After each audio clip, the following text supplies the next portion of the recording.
여러분 안녕하십니까? 세상과 교회의 다양한 이슈를 다루는 시간 레디언 진행을 맡은 이용렬입니다. 인사드리겠습니다. 설 연휴 잘 보내고 계십니까? 설이니까 한 번 더 인사드리겠습니다. 새해 복 많이 받으세요. 코로나 팬데믹 이후에 사회 전반에 걸쳐서 뭔가 다시 해보자는 움직임들이 많이 일어나고 있습니다. 한국 교회 역시 회복을 넘어서 다시 지난날의 부흥을 꿈꾸고 있는데요.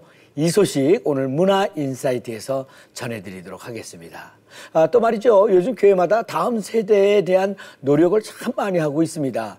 그러나 볼 것 많고 할 것 많은 이 시대에 우리 청소년들을 교회로 인도하는 것이 참으로 어렵기만 합니다. 오늘 온전한 인터뷰에서는요. 교회에서 이런 것도 해? 할 정도로 청소년들을 교회로 오게 하는 목회자가 있어서 초대를 했습니다. 잠시 후에 만나보도록 하겠습니다. 자, 그럼 먼저 한 주간의 교계 뉴스를 정리해 드리도록 하겠습니다. 뉴스 이슈 국민일보의 박용미 기자 자리했습니다. 어서 오세요. 안녕하세요. 국민일보 박용미 기자입니다. 자, 오늘 전해주실 소식은요. 네, 여성가족부 발표에 따르면요. 네. 지난해 한부모 가정은 전체 가정의 6.9%인 것으로 나타났는데요. 네. 그중에서 또 엄마 혼자서 아이를 키우는 싱글맘은 75%가 넘었습니다. 네네. 이렇게 사별, 이혼, 별거 등 여러 이유로 홀로 된 엄마를 응원하고 돌봐주는 다비다 자매회가 설립 30주년을 맞았습니다. 아, 네. 사도행전에서 과부들이 입을 옷을 만들어주던 다비다처럼 싱글맘들의 필요를 채워주고 미소를 되찾아둔 다비다 자매회 이야기 전해드리겠습니다. 네네네. 부모가 함께 아이를 키우는 것도 쉽지 않은데 엄마 혼자서 아이를 키우는 일이 얼마나 힘들겠습니까? 다비다 자매회의 사역이 참 귀한데 어떻습니까? 어떤 방식으로 싱글맘들을 이렇게 섬기고 있나요? 네, 싱글맘들은 혼자 자녀를 키우고 또 생계를 이끌어가느라 마음의 상처는 물론이고 몸까지 힘든 경우가 많다고 합니다. 네. 또 남들이 무시할까 봐 화목한 가정의 아내인 척 거짓말을 할 때도 있다고 하는데요. 다비다 자매는 제자 훈련과 큐티 모임을 통해서 이들에게 하나님의 사랑을 알려주고요. 또 그들이 엄마일 뿐 아니라 여성임을 강조하면서 또 자신감을 불어넣고 있습니다. 네. 또 같은 아픔을 가진 이들이 모인 곳에서 싱글맘 들은 답답한 마음을 푹 터놓게 됐고요. 또 한 자매는 싱글맘을 돕는 사역자가 되기로 결심한 뒤에 신대원까지 진학하는 등 아주 귀한 열매가 맺히고 있습니다. 네네. 예.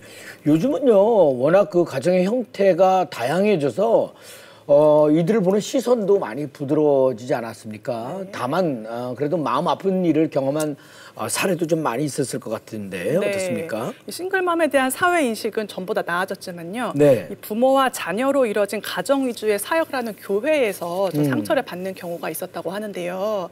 특히 5월만 되면 이 설교부터 구역 모임 교제까지 부부와 관련된 이야기만 나오다 보니까 씁쓸함을 느끼기도 하고 또 남편이 있는 여성보다 권사 임직을 늦게 받거나 아니면 못 받는 등 차별을 경험한 경우도 있다고 합니다. 네네. 이 때문에 교회 안에서 자신이 싱글맘임을 밝히지 않고 있는 여성들이 많다면서요. 교회가 이들에게 따뜻한 시선을 보내주고 또 배려를 해주면 좋겠다는 의견을 전했습니다. 네네. 이게 올해로 30년이 되었다고요? 네. 네. 기념 행사도 열렸겠죠? 네, 맞습니다. 네. 다비다 자매는 서울 이수성결교회에서 30주년 기념 예배를 드렸는데요. 특히 싱글맘들이 다비다 이야기를 각색한 뮤지컬 욕바항의 사랑이라는 것을 또 무대에 올리기도 했습니다. 네. 다비다 자매는 앞으로 싱글맘들에게 복음을 전파하고 또 회복된 싱글맘이 다른 싱글맘을 품어주는 내리사랑을 이어가겠다는 포부를 밝혔습니다. 네네. 아유, 어려운 상황 속에서 꿋꿋하게 열심히 살아가는 많은 싱글맘들이 있습니다. 네. 이분들이 세상 속에서 희망과 용기를 잃지 않도록 우리가 함께 응원해 주었으면 합니다. 네. 자, 다음 소식은요. 이 기독교와 가톨릭은 성경, 또 불교는 불경 등 각 종교마다 각자의 경전을 가지고 있는데요. 네. 기독교인은 가톨릭과 불교 등 타 종교인보다도 경전에 대한 신념과 애정이 훨씬 높은 것으로 나타났습니다. 네. 한국리서치가 성인 남녀 1000명을 대상으로 한 종교 경전에 대한 인식 조사에 따르면요. 네. 기독교인은 평소 성경을 읽는 시간, 그리고 실천하려는 노력, 또 성경에 대한 신뢰도 등에서 타 종교인들을 크게 앞질렀습니다.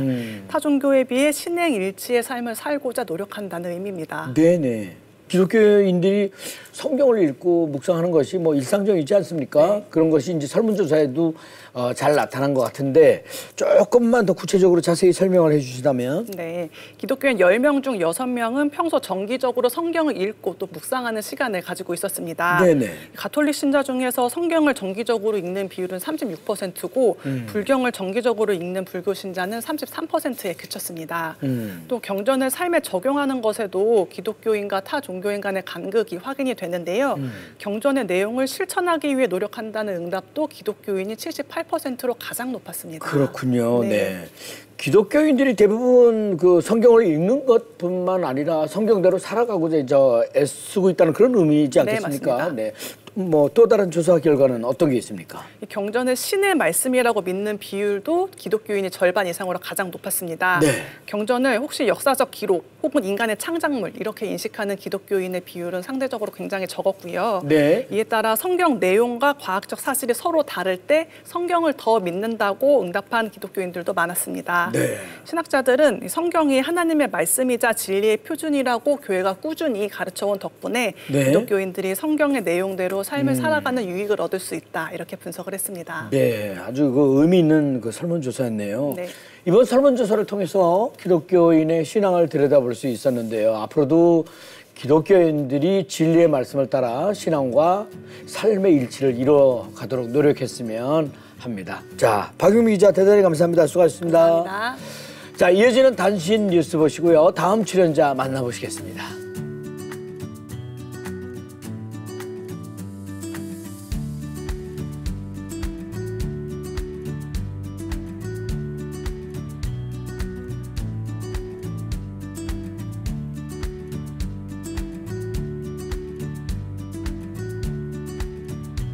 자, 이번 시간은 기독교의 시선으로 문화를 재해석해보는 문화 인사이트 시간입니다. 겨울의 끝에서 봄을 기다리는 요즘 한국교회가 한동안 움츠렸던 기지개를 켜고 부흥을 위해 활발한 노력들을 기울이고 있다는 소식이 들리는데요. 문화선교연구원의 백광은 원장님을 초대해서 어떤 계획들이 있는지 또 어떻게 참여할 수 있을지 함께 얘기 나눠보도록 하겠습니다. 어서 오세요, 원장님. 네, 안녕하십니까. 네. 자, 2024년 한국교회의 핵심 키워드를 꼽으라고 하면 부흥이 아닐까 싶습니다. 한국교회는 코로나 팬데믹의 영적 후유증을 떨치고 대면 공동체 및 예배 회복 같은 부흥 드라이브를 본격화하고 있는데 준비된 계획들이 많이 있다고 들었습니다. 네, 아마도 네. 올해는 굵직굵직한 어떤 행사들이 준비되어 있는 그런 해라고 볼 수 있는데요. 네. 우리 성도님들은 잘 모르실 수도 있는데요.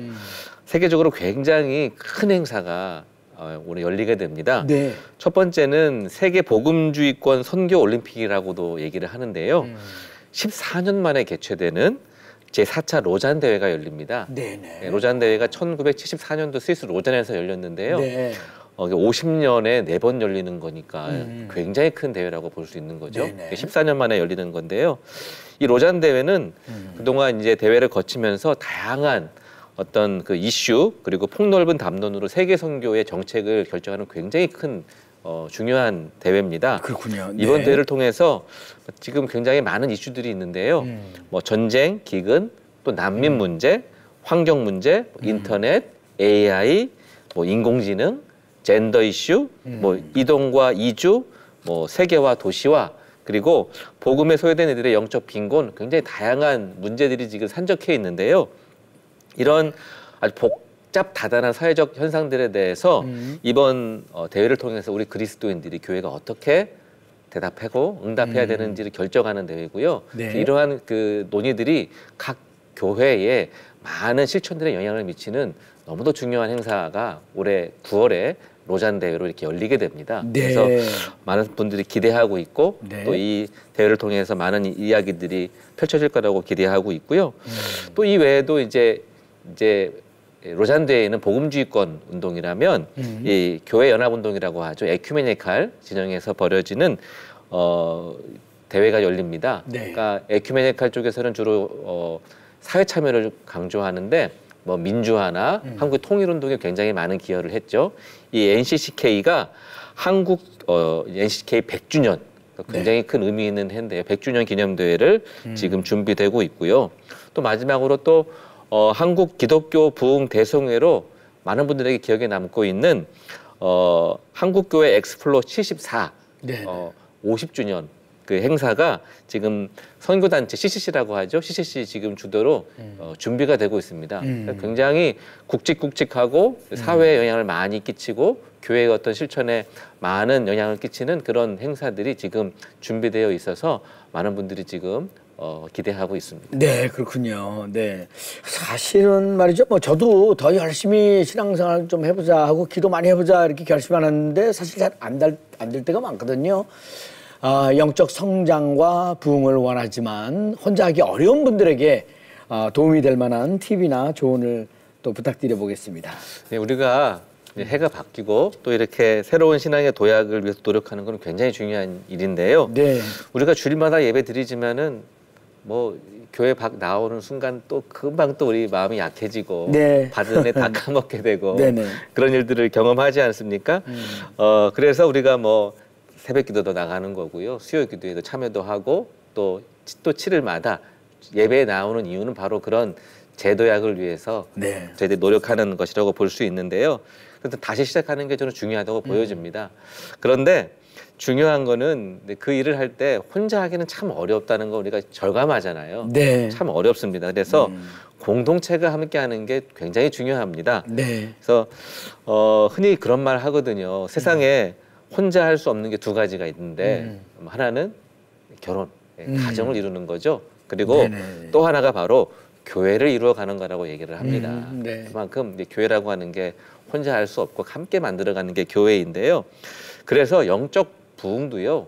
혼자 이루어가는 게 아니라 함께 공동체가 함께 이루어가고 만들어가는 게 저는 중요하다고 볼 수 있을 것 같아요. 네. 그래서 이런 일들을 하려면 사실은 교회 안에 많은 도움을 줄 수 있는 그룹들이 존재한다고 보는데요. 우리가 뭐 교회 안에 있는 뭐 셀 모임도 있고 네. 뭐 지구 모임도 있고 소그룹 모임뿐만 아니라 뭐 성경 읽기 모임, 뭐 큐티 모임, 또 요즘에는 교회 안에 독서 클럽 같은 것도 많이 있죠. 있죠. 네네.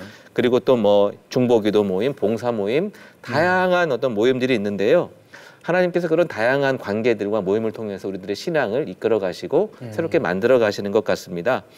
그러한 모임들을 저는 교회 안 교회라고 말씀드리고 싶은데요. 네. 그런 교회 안 교회들을 통해서 우리 성도들을 신앙생활을 해 나간다면은 영적 부흥, 영적 재도약을 할 수 있는 좋은 기회들과 도움을 줄 수 있는 그런 것들이 있으니까 적극적으로 참여하는 게 굉장히 중요하다고 말할 수 있을 것 같습니다. 네, 감사합니다. 네. 자, 오늘 백광훈 원장님께서 앞으로 계획된 여러 행사와 함께 영적으로 성장할 수 있는 구체적인 방법까지 이렇게 알려주셨는데 공동체가 함께 도전해보면 좋을 것 같습니다. 네, 물론 저도 한번 해보겠습니다. 오늘 좋은 말씀 해주신 백광훈 원장님 대단히 감사합니다. 고맙습니다. 네. 자, 이어서 온전한 인터뷰로 넘어갑니다. 자, 이번 순서는요, 우리 사회의 다양한 이슈들을 성경적 시각을 통해 바라보는 온전한 인터뷰 시간입니다. 지난해 실시한 기독 청소년 신앙 의식에 대한 조사에 따르면요, 최근 10년 새 교회 학교 학생들의 감소 속도가 일반 학령 인구의 감소 속도보다 2배가량 더 빠른 것으로 나타났습니다. 그래서 오늘 온전한 인터뷰에서는요, 청소년들이 교회의 흥미를 느낄 수 있도록 교회가 어떻게 노력해야 하는지 하늘샘 교회 전웅재 목사님을 초대해서 자세한 이야기 나눠보도록 하겠습니다. 어서 오세요, 목사님. 안녕하세요. 안녕하세요. 반갑습니다. 네, 자기소개 좀 부탁합니다. 네. 안녕하세요. 저는 의정부 용현동에 위치한 하늘샘 교회를 섬기고 있는 전웅재 목사입니다. 2011년부터 지금까지 12년 동안 한 명도 없던 교회에서 지금 청소년들과 개척해서 열심히 즐겁게 목회를 이어가고 있습니다. 감사합니다. 네, 반갑습니다. 네.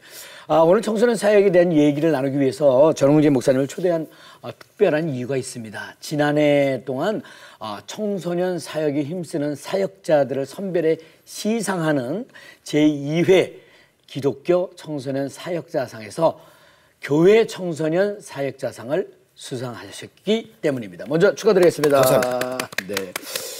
이거 굉장히 힘든 일인데 네네. 네, 교회에서 하는 그 청소년 사역이 아, 조금은 특별하지 않겠습니까? 네네. 네네. 어떻습니까? 저희 교회는 조금 더 특별한 점이 있다면은요. 네. 저희 교회는 청소년들이 좋아하는 것들이 많습니다. 아. 일단 아이들이 게임을 좋아하기 때문에 네. 교회에다가 PC를 설치해 놨어요. 아. 그래서 언제든지 와서 PC방에 가지 않더라도 예. 여기서 모여서 친구들끼리 게임을 할 수 있게 해놨고요. 또 뭐 보드 게임이나 뭐 만화책 또는 뭐 레고 같은 것들도 준비되어 있고 네. 또 예전에 코로나 전에는 저희가 코인 노래방도 네. 지하 카페에다가 이렇게 설치를 해놨어서 네네. 아이들이 뭐 교회에서 살다시피 했던 아. 그런 교회입니다. 네. 그러면서 저희는 평일에도 교회가 열려 있기 때문에 네. 뭐 초등학생들, 중학생들, 고등학생들 교회를 다니는 친구들도 다니지 않는 친구들도 얼마든지 와서 매일같이 놀고 즐기고 이렇게 가는 그런 교회로 지금 준비가 되어 있습니다. 다 목사님의 아이디어신 거죠? 그렇죠. 네네. 아이들이 너무너무 좋아하죠? 네, 뭐 지금 방학이니까요. 네. 방학에는 뭐 11시부터 와가지고 문을 열어달라고 하고요. 문 열어달라고? 11시부터 아이들이 저녁 8시까지 교회에 있어요. 네네. 교회에 있다가 게임하다가 뭐 라면 먹다가 자다가 학원 갔다가 돌아와서 공부하다가 또 집에 갔다가 또 왔다가 이렇게 되고 있고요. 평일에도 네. 학교 마치고 아이들이 와서 뭐 한 평일에도 20명, 30명 정도 와서 교회에서 또 놀고 그렇게 놀고 있고요. 네네. 근데 이제 그런 것들도 이제 좋아하지만은 제가 이제 조금 더 강조하고 재밌게 만들려고 하는 것은 아이들이 예배를 좀 즐겁게 드리면 좋겠다 이거거든요. 네네. 이제 교회란 공간이 보통 청소년들이 생각할 때는 일주일에 한 번 엄마 아빠 따라서 예배 드리러 가는 공간 이렇게 인식이 되어 있잖아요. 근데 네. 저희는 평일날 그 공간을 다 열어두고 하다 보니까 아이들이 그 공간에 대한 인식이 일요일만 가는 게 아니라 아무 때나 갈 수 있는 곳이라고 생각이 바뀌면서 그 네. 담벼락이 좀 무너진 거예요. 네네네. 근데 그것뿐만 아니고 결국 중요한 거는 교회가 예배를 드리는 곳인데 네. 아이들이 어떻게 하면 좀 즐겁게 예배를 드릴 수 있을까? 그래서 좀 틀에 박힌 예배, 좀 전통적으로 해왔던 그런 예배보다는 저희는 조금 파격적인 예배를 좀 많이 시도했습니다. 네네. 어떤 예를 예배냐면은 들면, 네. 뭐 여름에 아이들이 운동을 좋아하니까 다이어트도 하고 네. 그러면 헬스장을 가잖아요. 네. 그럼 헬스장에 가는 것처럼 교회에서도 헬스를 하면서 예배를 드리자. 그래서 헬스 워십 이런 거를 또 하기도 하고요. 아이들이 뭐 방탈출 같은 카페를 좋아하니까 네. 방탈출 예배. 네네. 그래서 교회를 잠가놓고 문제를 풀어서 맞춰야 나갈 수 있는 네, 탈출할 예배가 수- 끝날 네네네. 수 있는 탈출할 수 있는 네. 그런 예배도 만들고요. 그 문제들이 중요하네. 그 문제들 주로 어떤 문제들입니까? 예를 들면은 예수님께서 뭐 고난 받으신 뭐 사건을 네네. 구성해라. 성경하고 이제 네네. 접목을 시키는 그럼요, 거군요. 그럼요. 네. 다 성경 문제를 가지고 네네네. 이제 그렇게 하는 거죠. 그리고 또 아이들이 힙합 좋아하니까요. 네. 그래서 다 랩하고 막 그러잖아요. 그래서 저희는 이제 쇼미더 그 땡땡이라는 프로그램을 갖고 와서 네네. 쇼미더 워십 네네. 해가지고 힙합 예배도 드리고 그런 식으로 아이들의 눈높이를 맞춘 것들을 예배마다 좀 재밌게 기획을 하다 보니까 네. 아이들이 굉장히 재밌어하고 또 예배를 즐겁게 드리고 참여하는 그런 모습들이 굉장히 좋습니다. 네네. 막 듣기만 해도 신납니다. 네. 제일 레디온에서 그런 문제점들에 대해서 그 교수님이라든가 목사님과 얘기를 많이 나눴거든요. 네. 그래서 그런 쪽으로 가면 어떨까라는 생각인데 정말 이렇게 네, 벌써 10년째 하고 있습니다. 실천에 이렇게 앞장서시는 분 우리 초대하게 돼서 너무 감사합니다. 반갑습니다. 감사합니다. 네, 네. 네. 예, 상을 받을 만하군요. 네네. 그런데 네. 지금 많은 교회들마다 청소년 그 수의 감소가 심각하다고 하지 그렇죠. 않습니까? 예. 네. 어느 정도인지 또 지금의 청소년들만의 어떤 특징이 있을 것 같은데 목사님 네. 어떻게 보십니까? 뭐 아무래도 코로나 이야기를 안 할 수가 없는데요. 네. 코로나 때 아이들이 집에서 온라인으로 예배를 드려도 된다라는 거를 인지를 해버렸잖아요. 네네. 그리고 나서 이제 코로나 이후에 뭐 많이 좀 회복이 됐다고는 하지만은 네. 이렇게 아이들이 얘기를 한다고 해요. 나 그냥 오늘은 교회 가기 싫은데 온라인 예배 드리면 안 되냐. 코로나 때도 그렇게 했는데 왜 지금은 꼭 다 예배당에 오라고 하냐. 네네. 이렇게 말하면 부모님이나 교회 사역자들이 어떻게 할 말이 되게 없어진다는 거예요. 그러면서 아이들이 내가 교회를 꼭 오프라인으로 가지 않아도 된다라는 어떤 그런 인식이 좀 자리가 잡히면서 네. 더 학원이나 또 친구들 모임이나 이런 것들에 관심을 더 많이 두기 시작했다는 거죠. 그러니까 모태신앙이었던 아이들이 예전에는 부모님 따라서 당연히 교회를 오고 교회에서 예배를 드리는 거를 그냥 자연스럽게 생각을 했는데 그런 것들이 이제 좀 많이 깨지면서 아이들이 이탈률이 되게 좀 많아지고 있고요. 네. 그렇게 이탈해버리는 아이들을 모태신앙인 부모님들도 잡아서 데리고 오지 못하는 그런 현실이 좀 많습니다. 청소년들 자체도 이제는 극도의 MG, 개인주의 시대, 또 극도의 개인 성향들이기 때문에 교회 가는 거에 대해서 그렇게 큰 어떤 가치를 못 둔다고 할까요? 네네. 아침에 일찍 내가 일어나서 교회를 갔다 오면은 내가 얻는 게 있고 내가 좋아지는 게 있어야 되는데 아이들 입장에서는 뭐 예수님을 만난다, 하나님을 예배한다는 거에 대한 어떤 은혜나 감흥이 별로 없기 때문에 차라리 그 시간에 공부를 하겠다. 차라리 그 시간에 자겠다. 차라리 그 시간에 친구랑 만나서 놀겠다. 이런 트렌드들이 좀 있고 또 아무래도 뭐 신천지라든지 그런 이단에 대한 그런 인식들이 교회에 같이 더 씌워지면서 친구들이 너 아직도 교회 다녀? 야 니네 교회 이단 아니야? 너 뭐 교회 충이야? 이런 친구들의 비난이나 그런 비웃음을 들었을 때 그 신앙이 있는 청소년들이 그거를 견뎌낼 수 있는 힘이 별로 없어요. 그래서 숨게 되고 외면하게 되고 그러니까 점점 더 내가 교회를 왜 가야 되지라는 거에 대한 궁극적인 대답을 찾지 못하기 때문에 교회 가는 힘이 점점 약해지고 있어서 계속 줄어들고 있는 것 같습니다. 네. 목사님의 설교 방식이나 어떤 형식에 대해서도 조금 남다를 것 같은데 네. 뭐 설교에도 좀 아이디어를 많이 이렇게 적용하십니까? 네네. 설교할 때도 저는 이제 주로 아이들이 보통 설교를 하면은 가만히 앉아 있거든요. 네. 가만히 이러고 앉아 있어요. 그러면 그게 설교가 이렇게 들어가는 게 아니라 튕겨져 나온다는 느낌을 많이 받거든요. 네네. 저는 그래서 주로 대화식 설교를 많이 하고요. 설교하면서 끊임없이 제가 마이크 들고 다니면서 물어보고 그다음에 요즘 아이들이 사용하는 그 신조어 네, 아이들 MG 용어를 설교에 이제 적극적으로 활용해서. 활용해가지고 야 베드로가 무리를 걸었다 개쩔지 않냐 예를 들면은 이런 식으로 아이들과 얘기를 하면 애들이 막 박장대소하면서 오히려 성경 이야기를 고리타분하게 듣는 것이 아니라 좀 더 친숙하고 즐겁게 들을 수 있기 때문에 그런 이야기들 또는 아이들이 학교에서 겪는 이야기들을 성경 이야기와 좀 잘 풀어가지고 뭐 왕따 문제라든지 어떤 그런 친구들끼리의 그런 학교 폭력이라든지 이런 것들을 좀 잘 얘기를 해서 이렇게 전달을 하는 편입니다. 네네. 아우, 네. 역시 다르시군요. 청소년 수가 이제 아까 이제 그 자꾸 감소하고 있다고 말씀을 드렸잖아요. 네. 교회가 이런 것들을 미리 인지하고 있음에도 불구하고 왜 그렇게 발빠르게 대처를 이렇게 못했던 걸까요? 아, 네. 제가 전문가는 아니지만 제가 제 생각을 좀 말씀해 보자면은요. 네.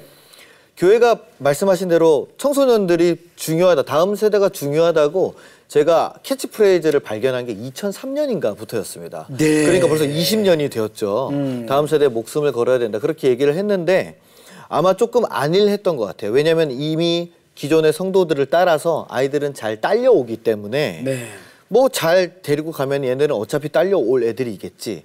좀 그렇게 생각을 했던 부분도 있고 좀 아이들이다 보니까 아무래도 뭐 성도 수나 어떤 헌금 문제라든지 이런 거에 대해서 크게 비중을 두지는 않았던 거기 때문에 그냥 조금 안일하게 생각했던 것 같아요. 그러니까 괜찮겠지 했는데 나중에 지금에 와서 보니까 청소년 아이들도 없고 지금 교회에 남아있는 아이들 보면은 거의 90%가 모태신앙 아이들밖에 없습니다. 그러니까 전도가 거의 불가능한 시대가 되었거든요. 학교 가서 한 반에 20몇 명 있는데 그중에서 교회 다니는 아이들 손들어봐 그러면은 목사님들 자녀들 두세 명밖에 없습니다. 나머지 아이들은 교회를 안 다니더라고요. 그러니까 이걸 알면서도 또 전도 프로그램을 좀 열심히 강화해가지고 아이들을 끌어와야 되는데 뭐 요즘 바쁜 아이들이 교회 가서 뭐 해? 라고 하면은 교회 다니는 아이들 입장에서는 교회 가자고 했는데 교회 가면 뭐 해? 하면 할 말이 없는 거죠. 예배 드리지. 그러면 그 친구들 입장에서는 예배가 뭔데? 그러면 이 아이들은 그냥 앉아있다 가는 거. 이제 이렇게밖에 설명이 안 되니까 전혀 안 믿는 비신자 입장에서는 교회를 갈 이유가 하나도 없는 거예요. 또 교회 안에서도 청소년들을 위한 공간들이 너무 부족하다. 어른들을 위해서는 뭐 성가대실, 장년부실 뭐가 많은데 청소년부실이라고 있지만 가보면은 굉장히 좀 허름한 그런 그냥 사무실 같은데 온갖 창고 집기들 다 들어가 있고 그마저도 선생님들 뭐 회의해야 된다고 나와야 되고 하니까 아이들은 예배 드리고 나면은 갈 곳이 없어요. 그러니까 교회 안에 있는 아이들도 교회에 머물기 싫고 머물 수가 없고 이런 것들을 좀 알면서 그런 아이들을 위한 공간들을 좀 미리미리 좀 잘 확보를 하고 아이들을 위해서 정말 과감하게 투자를 하셨어야 되는데 그거가 좀 많이 늦지 않았나. 그래서 이런 결과들이 좀 생겨난 거라고 좀 보고 있습니다. 아무래도. 그런 차원에서 이미 목사님은 뭐 실천하고 계십니다만 우리 교회들이 청소년 사역을 위해서 가장 먼저 노력해야 될 점은 뭐라고 보십니까? 교회들이요. 일단은 지금 현재 교회 안에 있는 청소년들을 좀 붙잡기 위해서는 가장 할 수 있는 거는 공간에 대한 변화입니다. 공간 변화. 왜냐면은 교회 여러 가지 죽어 있는 공간들을 아이들을 위해서 아이들이 요새 공부를 좀 열심히 하고 그런 공간들이 필요하니까 스터디 카페나 아니면은 끝나고 나서 잠깐 뭐 유튜브 보고 조금 게임도 할 수 있고 와이파이 존 같은 그런 북카페 같은 느낌을 좀 살려서 아이들이 예배 끝나고도 여기서 잠깐 머물다가 뭐 엄마 마칠 때 같이 간다든지 여기서 잠깐 기다렸다가 학원을 간다든지 하는 그런 공간 변화를 조금 줄 수 있으면은 가장 좋고요. 그 다음에는 청소년 사역자들이 있고 또는 교사들이 열심히 있다면은 좀 교사들과 청소년 사역자들이 다음 세대 예배를 아이들 눈높이에 맞게 좀 요즘 트렌드를 반영해서 할 수 있는 그런 기획 예배, 놀이 예배, 좀 그런 혁신적인 예배를 할 수 있도록 교회가 좀 막지 않았으면 좋겠습니다. 왜냐하면 요즘 젊은 친구들이나 교사들이 아이디어가 많은데 왜냐하면 요새 컨텐츠 시대니까요. 그렇죠. 그런데 그거를 좀 반영하고 싶어도 교회에서는 어디 교회에서 예배에서 어디 이런 거를 이러면서 거의 다 커트하는 경우가 많아요. 그러다 보니까 교회에 뭔가 좀 크리에이티브함이나 생동감이 전혀 일어날 수가 없거든요. 그래서 그러한 부분들을 교회에서 좀 할 수 있도록 마음껏 해봐라.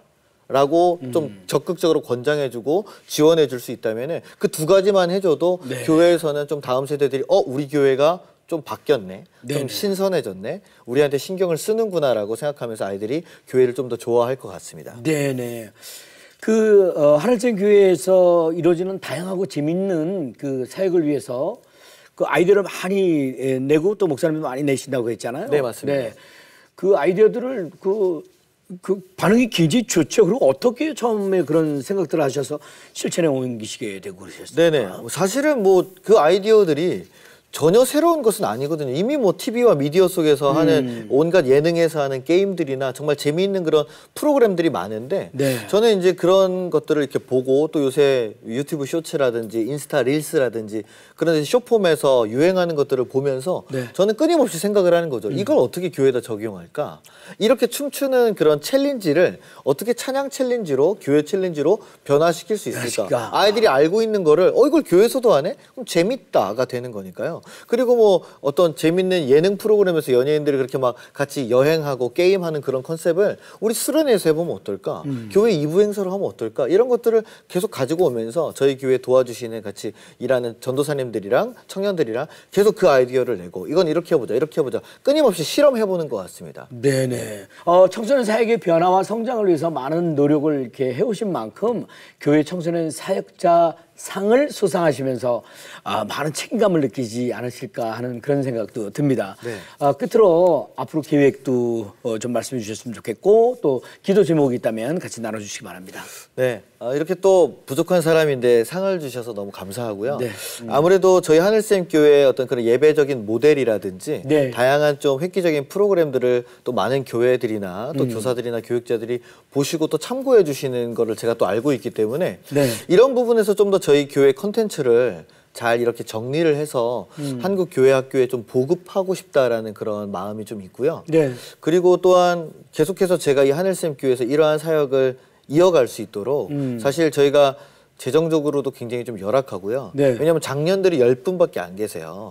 그리고 나머지는 다 청년, 청소년, 뭐 아이들 이런 아이들이 60-70명이 지금 빠글빠글한데 사실 교회 운영하기가 굉장히 좀 벅차는 그런 부분들이 있거든요. 그래서 이런 재정적인 상황들이 잘 마무리가 돼서 잘 채워져서 이 사역을 계속해서 잘 해갈 수 있도록 그리고 또 청년, 청소년들이 이 하늘샘 교회를 통해서 또 자라나면서 정말 그리스도의 어떤 참된 일꾼으로 한 명이라도 그런 열매가 맺어질 수 있기를 바라는 것이 저희 기도 제목입니다. 오늘 대단히 감사합니다. 고맙습니다. 오늘 시간을 통해서 청소년들에게 교회가 보다 흥미롭고 재미있는 공간으로 변화되어야 한다는 것을 배우게 되었던 것 같습니다. 교회부터 청소년들이 좋아하는 것이 무엇인지 생각하고 이를 위해 노력한다면 교회들마다 청소년 사역의 더 큰 성장과 부흥을 경험할 수 있을 것 같습니다. 오늘 귀한 말씀 전해주신 하늘샘교회 전웅재 목사님 대단히 감사합니다. 감사합니다. 자, 레디온 오늘 준비한 소식은 여기까지입니다. 저는 다음 시간에 다시 인사드리겠습니다. 대단히 감사합니다. 고맙습니다. 즐거웠습니다.